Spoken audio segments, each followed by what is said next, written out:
Il y a une chose qui est importante de savoir, c'est que c'est pas parce que vous avez acheté un stabilisateur que d'un coup vos prises vont être ultra stylées. Il y a quelques petites techniques et astuces à savoir pour utiliser correctement un stabilisateur. Dans cette vidéo, je voulais vous montrer la différence entre des plans tournés par un débutant et les mêmes plans tournés par un professionnel, pour vous montrer à quel point vous allez pouvoir améliorer vos plans en modifiant quelques petites habitudes, quelques petites choses qui vont faire toute la différence. Numéro 1, désactiver tous les axes. Un plan qu'on voit très souvent dans les vidéos, c'est de suivre un sujet latéralement. Souvent, c'est un gros plan chaussure pour montrer quelqu'un qui marche ou qui court. Ça peut aussi être un plan large. Pour faire cette prise, le débutant, généralement, il va se mettre du coup à côté du sujet, se mettre à la même vitesse que lui et essayer d'être le plus stable possible avec le stabilisateur à ras le sol. Le pro, lui, il va déjà commencer par inverser son stabilisateur pour pouvoir avoir une position plus naturelle et pour pouvoir marcher droit. Et surtout, le plus important, il va désactiver tous les axes sur son stabilisateur. Quand on désactive tous les axes, peu importe comment on tourne la poignée, le boîtier va rester droit. Parce que très souvent, naturellement, on va avoir tendance à bouger un petit peu la poignée, ce qui va faire bouger l'appareil et ce qui va provoquer des à-coups. Et c'est ces à-coups qu'on va à tout prix éviter. Et ensuite, une fois que tous les axes sont libres, on n'a plus qu'à suivre le sujet et se mettre exactement à la même vitesse que lui. Donc ça, c'est une petite technique que j'utilise très souvent. Ça marche aussi pour les push-in ou les push-out si on veut faire un mouvement vers l'avant ou vers l'arrière pour éviter tous les à-coups. L'idée, c'est d'éviter absolument d'avoir des petits à-coups, des petits changements de direction. Ça fait vraiment pas pro, donc il faut à tout prix éviter ça et cette petite technique marche très bien pour ça. Numéro 2, ne pas faire le ninja walk. Vous avez très certainement déjà entendu parler du ninja walk qui consiste à bien plier les genoux, à bien courber le dos pour éviter un maximum les à-coups. Pour réussir à faire un plan très stable, le débutant, justement, il va faire le ninja walk. Il va fortement plier les genoux, fortement plier le dos.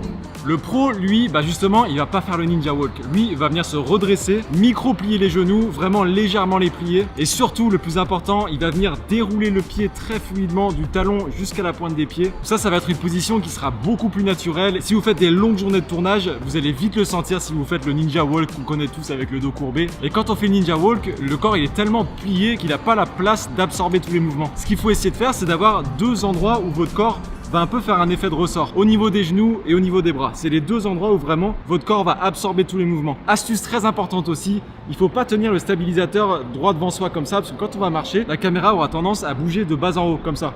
Donc ce qu'il faut absolument faire, c'est de venir incliner le stabilisateur devant soi, 15-20 degrés maximum. Ça, ce que ça va faire, ça va venir activer le moteur juste ici. Donc ça fera une force supplémentaire. C'est ici que vous allez pouvoir avoir les images les plus stables possibles.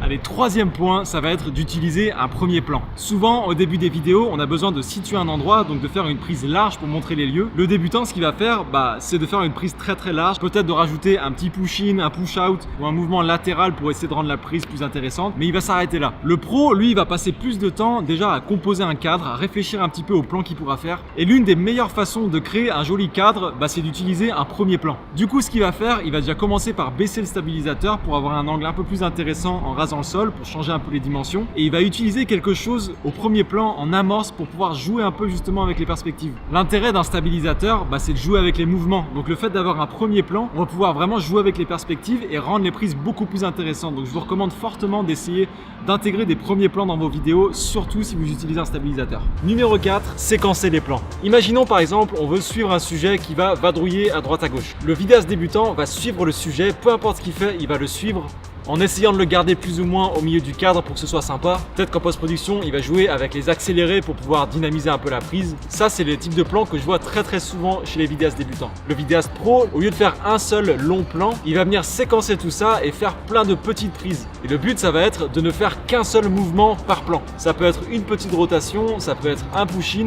mais l'idée, c'est de vraiment faire un seul mouvement par plan. Et ensuite, au montage, avec des simples cuts, c'est là qu'on va venir gagner en dynamisme. Ça marche aussi pour montrer un lieu. Au lieu de faire une seule prise continue et de jouer avec les accélérés pour aller dans les différents endroits, mettre différents mouvements, etc. Vraiment, le conseil que j'ai pour vous, c'est de séquencer tout ça. Faites un seul mouvement par plan et vous allez voir que votre vidéo va devenir beaucoup plus pro. Et le cinquième et dernier point que je voulais partager avec vous, je vais intituler ça éviter de marcher, si on peut. Ici sur ce plan, on veut suivre le sujet qui descend les escaliers et en plus de ça, on veut rajouter un petit mouvement vers l'arrière au grand angle pour rendre la prise plus sympa. Le débutant, ce qu'il va faire, c'est tout simplement de descendre les escaliers en marche arrière en essayant de ne pas tomber et en essayant de ne pas trop bouger le stabilisateur pour éviter les à-coups. Il risque très fortement de se mettre dans des positions très cheloues. Le pro, ce qu'il va faire, c'est qu'il va se mettre en position et il va utiliser son corps pour faire un grand mouvement de l'avant vers l'arrière. Donc déjà, ce sera beaucoup moins dangereux parce qu'il risque pas de tomber, mais surtout, la prise aura aucun à-coup parce qu'il n'y a pas d'impact. Ça, c'est quelque chose que je fais très souvent sur beaucoup de mes vidéos. Là, ça marche dans ce sens-là vers l'arrière, ça peut marcher forcément vers l'avant, mais ça peut aussi marcher d'un côté à l'autre. Moi, j'ai la chance d'avoir des jambes qui font 2,12 m, elles sont interminables, mais ça me permet justement de pouvoir avoir une grosse amplitude. Mais même si vous faites 1,60 m, il y a déjà largement de quoi faire et je vous recommande beaucoup d'utiliser cette technique pour vos plans.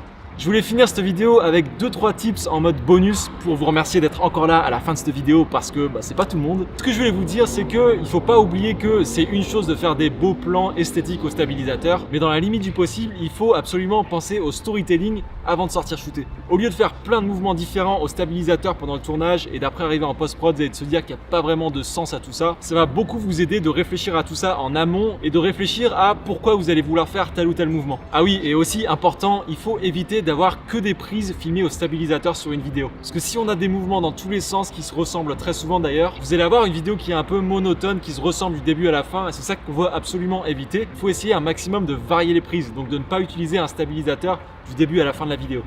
Voilà les potes ce que j'avais pour vous aujourd'hui. Si la vidéo vous a intéressé, n'hésitez pas à me mettre un petit pouce bleu, à vous abonner si ce n'est pas encore fait et ce serait un grand plaisir de discuter avec vous dans les commentaires. D'ailleurs si vous avez des suggestions pour les futures vidéos, n'hésitez pas à mettre des idées dans les commentaires aussi, je serais ravi de regarder ce que je peux faire pour vous. J'espère que ces petits tips vous auront donné des idées pour vos prochaines vidéos. Je vous dis à la semaine prochaine pour encore une autre vidéo, ça s'arrête jamais en fin de compte. Prenez soin de vous, ciao ciao.